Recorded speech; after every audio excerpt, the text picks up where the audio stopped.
So I was just sitting outside soaking up the rays. Also, how cute is my cat, by the way? What an absolute queen. Oh, adorable. Anyway, I had the idea that I really wanted a snack, so I decided I would go inside and open up the fridge. So I had a look in the shelves, but my heart absolutely dropped when I realised there was nothing there. I started to really panic and my heart just started to beat really fast and I just didn't really know what to do and it was just a whole mess. So I could maybe just go without a snack instead. It wasn't the end of the world, but then I started scrolling through TikTok and I saw this.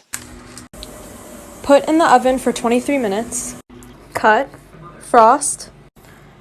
Optional sprinkles. Cookie cake. What a perfect idea. I started to live my bake-off fantasy. I wrote down the recipe and made sure I had all the ingredients, but then disaster. I couldn't find the bottom of my cake pan, but I decided I'd use a loaf tin instead and just make a cookie loaf. So I preheated my oven, made sure it was all hot so that it was ready for when I'd made my loaf. I laid out all my ingredients, which I also felt looked really bake-off and aesthetic, so I took this really cinematic pan view of it so that you could see all the ingredients I had.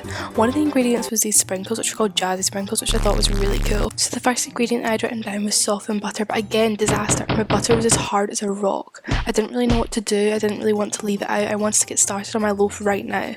So I decided to try and put it in the bowl, but it just wasn't really working and it kept getting stuck to my little tablespoon things. So instead, I decided to just chuck the whole thing in and microwave it and just hope for the best. I began to think maybe I was really out of my depth, but thank goodness I remembered I had a microwave and I popped it in for a wee 30 seconds so that it was all nice and sloshy. Now it's time for the sugar, which is a bit of a task to get open, but I got there eventually. Yum, sugary sweet. So I put 2 scoops of brown sugar and then 1 scoop of white sugar into the mixture of my butter and then gave it a good old mix. I thought it was really looking up at this point and I thought my cookie cake was going to be really tasty.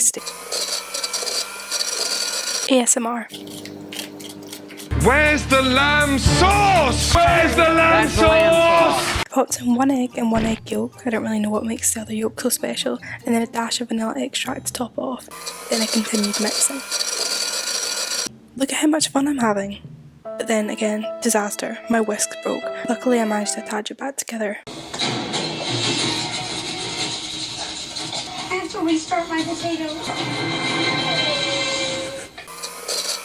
My whisk failing on me was really upsetting, but I decided to carry on my loaf. I tied my hair back because I knew it was about to start getting serious. I feel like tasting your mixture is a really important part of baking, so I knew it was something I was going to have to do a lot, but I was willing to make that sacrifice.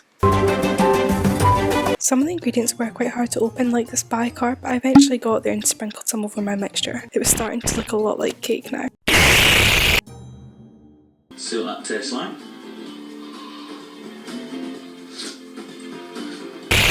Ouch, that actually really hurt my jaw. It was starting to taste really good and I actually started to consider baking as my future career. Chocolate time is a full bar of Cadbury Psych. I ate some the other night.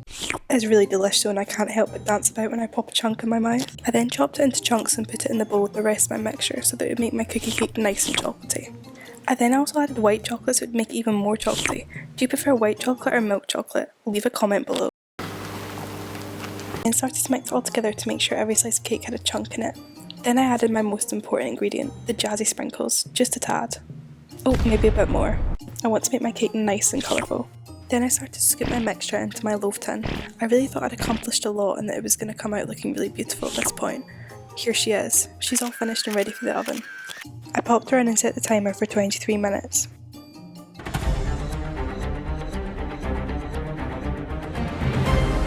Now it's just time to wait.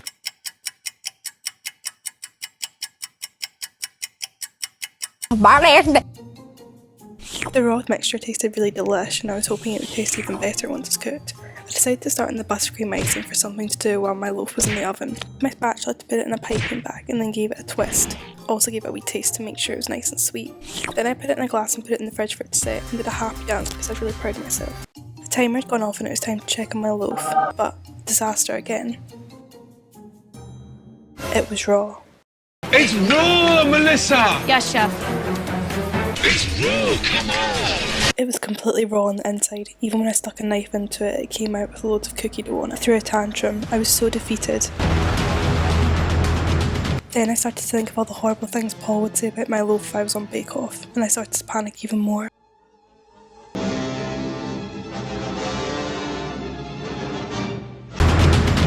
I gave my jazzy sprinkles a wee shake to make me feel better, and it definitely did.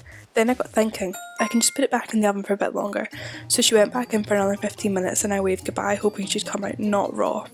I waited around anxiously to see what would happen next. At this point I just started to get really emotional and I felt like I could hear the demons in my head saying really nasty things about me. Fuck off you fat useless sack of fucking Yankee danky doodle shite. Fuck off will you please, yeah? I didn't like this at all, so I did a TikTok dance to make me feel better. It really helped. I felt like at this point me and my oven's relationship had gotten really close. I felt really connected and I felt like she was definitely going to pull through for me and my loaf. The timer in the oven had gone off and my cookie loaf was finally ready to come out. I think I'd have maybe burnt it a wee bit on the top, but it's fine. I hope it's not overbaked. Stuck a knife in it again and it came out and it wasn't raw on the inside. I was so happy. I was feeling really overall satisfied apart from that massive hole in the middle, which I don't really know why that was there. I iced her up and then put my jazzy sprinkles on top. She was looking so beautiful. After all this time I was so excited to see how my loaf had turned out, so I cut it open to reveal the ooey gooey inside. Yum. I think you've done an unbelievable job. Later that night I sat down to finally taste my cake. After a few bites I realised that I actually didn't like it very much and something had clearly gone very wrong throughout the process. It just didn't taste of all that much. I felt overall disappointed, but not surprised.